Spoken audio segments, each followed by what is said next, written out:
A few weeks ago, President Joe Biden did a tour of Philadelphia visiting black entities, if you will. And one of those black entities was the Airy Church of God in Christ, spearheaded by Pastor Lewis Felton.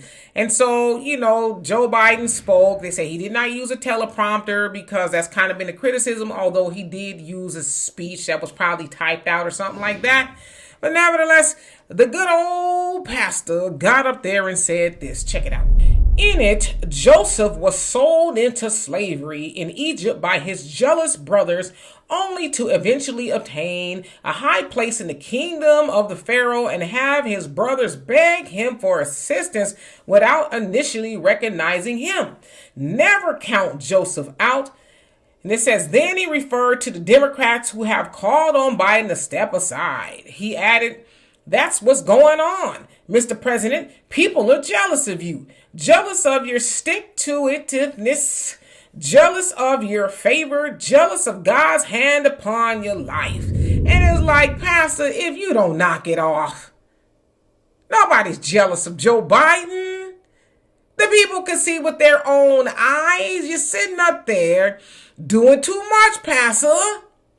I don't know if, Joe Biden bought you an extra greasy pork chop on his way up in there, but don't you lie on the people. And why are you using Bible scriptures? Of course, y'all know what I'm talking about.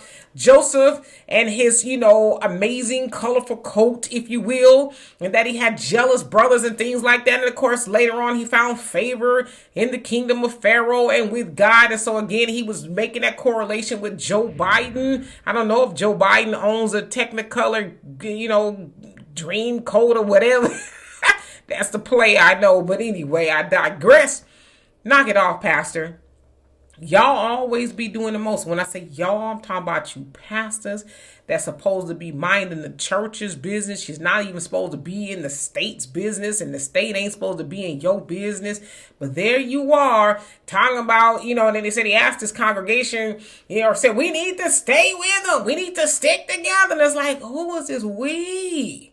Because we know black people are the most loyal group of voters for the Democrats. So it's like when you say we need to stick together, does it also mean that the Democrats, Joe Biden and Kamala, need to stick with us? Because they haven't done that.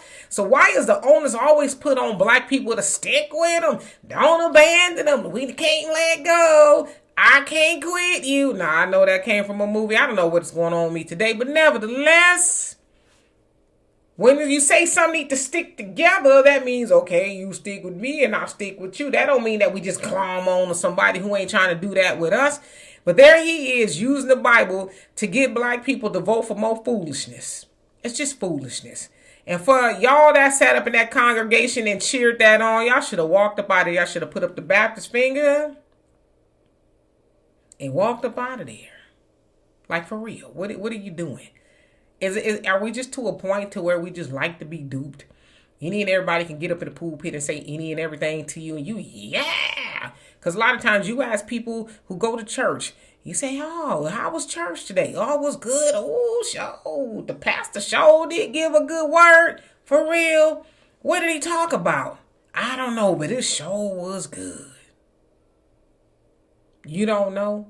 So I don't know. I'm just asking, was the people there in Philadelphia, was it just hollering and screaming just because you're used to doing that? Because to liken him to a biblical person is wild. He's just old. He needs to step down. Nobody, and when I mean nobody, is jealous of Joe Biden. So anyway, y'all let me know what you think of that. And for more insightful commentary, please subscribe to this channel and my channel, The Demetra Kaye Show, here on YouTube. Peace.